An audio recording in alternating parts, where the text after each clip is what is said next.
So, hi everyone. Thank you for still being here after this long day. So, we all agree that fruits are really important, but now let's look deeper. I will present a part of my PhD about the consequences of clear cutting and drought on fine root production and mortality, down to 17 meters, in Brazilian eucalyptus plantation. Yips. Okay. So you might think, why eucalyptus? Well, covering about 6 million of hectares in Brazil in 2016 is the most planted tree. And it has expected to grow by 10 millions by 2025. The Eucalyptus grandis gender is widely used due to a high productivity, great financial interest, and rapid growth, good quality for pulp and paper. But most of eucalyptus plantations are settled in very deep soil of low fertility and also, prolonged drought period. Future climate projection predict that a longer and stronger dry period in southeastern America. So forest plantation management should adapt to more frequent drought conditions in the future to avoid tree mortality. Usually, plants adopt two strategies facing drought. The drought-tolerant strategy, the trees produce roots that can survive in periodically dry soil, and the second one, the drought-avoiding strategy, shielding the root in the dry areas, so the topsoil, and rapidly grow in deeper soil layer, where water is more available. But deep fine root dynamics in forest stand are poorly studied, and data at depth higher than 2 meters are extremely scarce. Another strategy another adaptive solution for water deficit could be the coppice management. What is the coppice management? So the eucalyptus plantation, it's a rotation of 6 years. Then we cut the tree, and then the coppice management is that you let the trees regrow. And after several months, you choose 1 or 2 shoots in order to maintain the stocking density. Forest companies use it because it has a lower cost and a higher financial returns. But coppice management could be used as an adaptive solution for water deficit because trees are likely to benefit from a deep root system already established when the water can be higher than the topsoil. So the main research question is, what is the effect of clear cutting and truffle exclusion on fine root production and mortality down to the water table, so 17 meters in our case, in a Brazilian eucalypt plantation conducted in coppice. The experimental was realized at the Sao Paulo experimental station at Sao Paulo State in Brazil. It was Eucalyptus grandis clones planted in a splint plot in 2020 of 2 hectares with a standard commercial fertilization. The plantation was conducted in 6 years, then it was cutting, and then conducted in coppice afterward. So we studied 2 treatments. The first one is a truffle exclusion treatment, so the -W.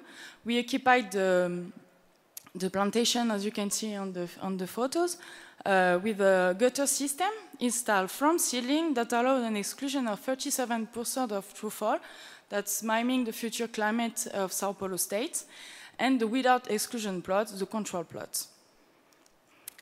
So to study the root dynamics down to the water table, we excavated 2 pits. So that's where my house, my home during the last 3 years, down to the water table, so 17 meters, and we installed it in both treatments.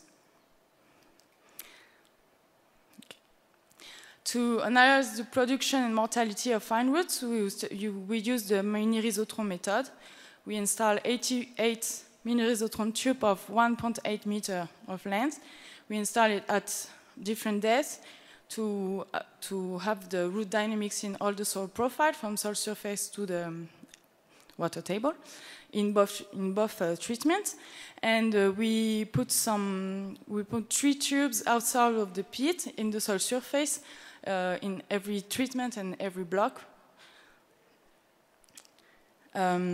So then, after we took some images, with a circular scanner. We took every 2 weeks for 1 year before the clear cut and then 2 years after. Then I analyzed more than 20,000 images with the WinRisotron software, so tracing manually the roots indicating the diameter in order to update the root length production and mortality, the root elongation rate, etc. Then we did root sampling.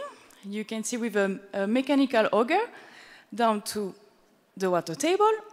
In both treatments, we did this, various points in every treatment and every block. We took the soil, we took blocks from the inner part of the auger in order to limit the contamination between depth.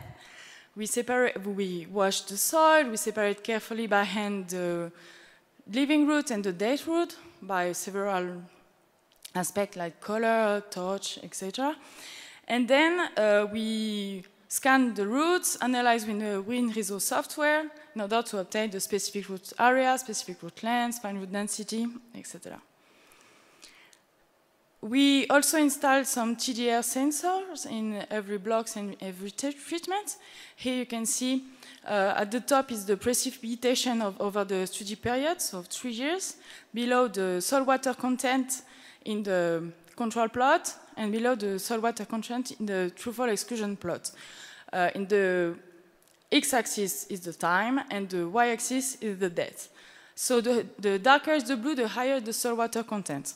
So what we can see here is first that the true-fall exclusion caused on average a reduction about 30% of the soil water content. And also, what is interesting here is that after the clear cut,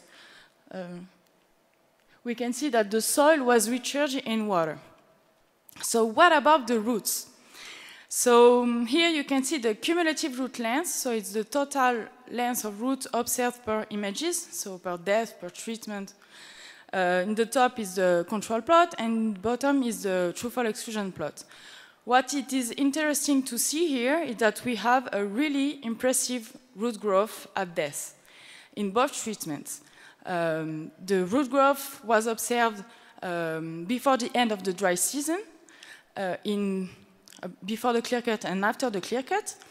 And after the clear cut, we can see that we had a really high root growth at depth, less than 1 year after the clear cut.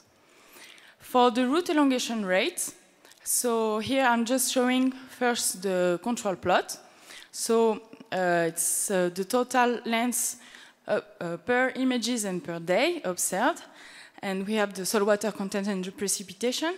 And we can see that we have a really high root elongation rate at depth, higher than in the topsoil.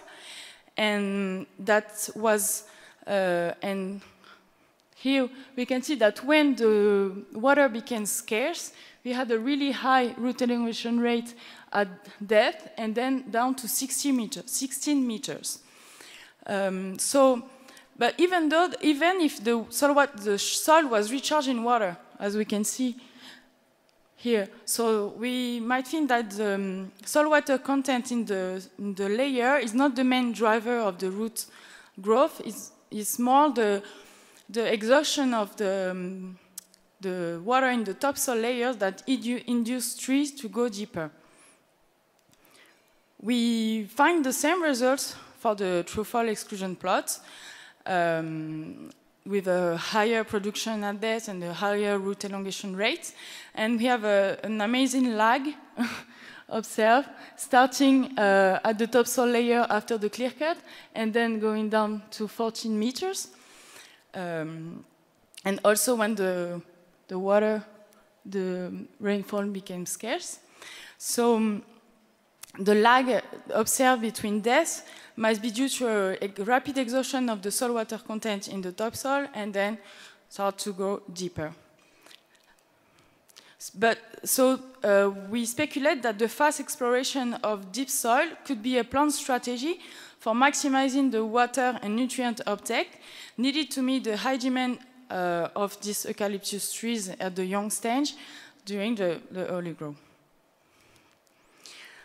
So we were surprised that we find less than 10% of root mortality, even after the clear cut.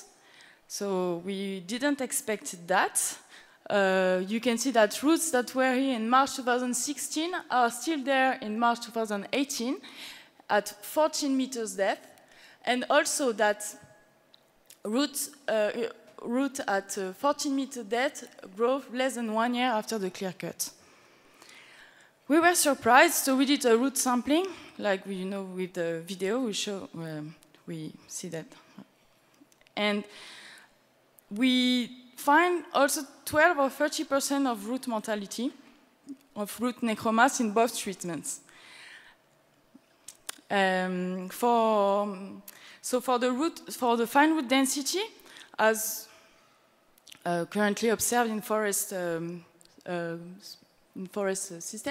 ecosystem, the fine root density decreased rapidly within the topsoil layer and then decreased gradually with the depth. We can clearly see that we had a fine root biomass that were about 20% higher in the true fall exclusion plot compared to the without exclusion plot, and that was amplified at depth. You can see here. Another thing that we find that the specific root length and the specific root area were 15% higher in the true fall exclusion plot compared to the reduction plot. So eucalyptus trees facing growth adopt two strategies. The first one could be the extensification strategy, so increasing the fine root biomass at depth, and also an intensification strategy with a higher specific root length and specific root area to increase the volume of soil capture.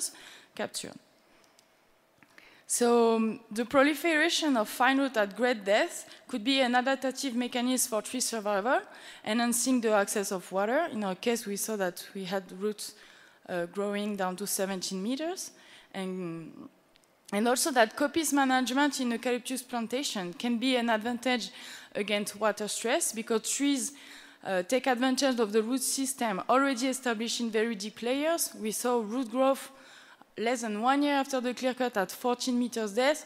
Normally in 1 year the root front is like 6 meters, so impressive.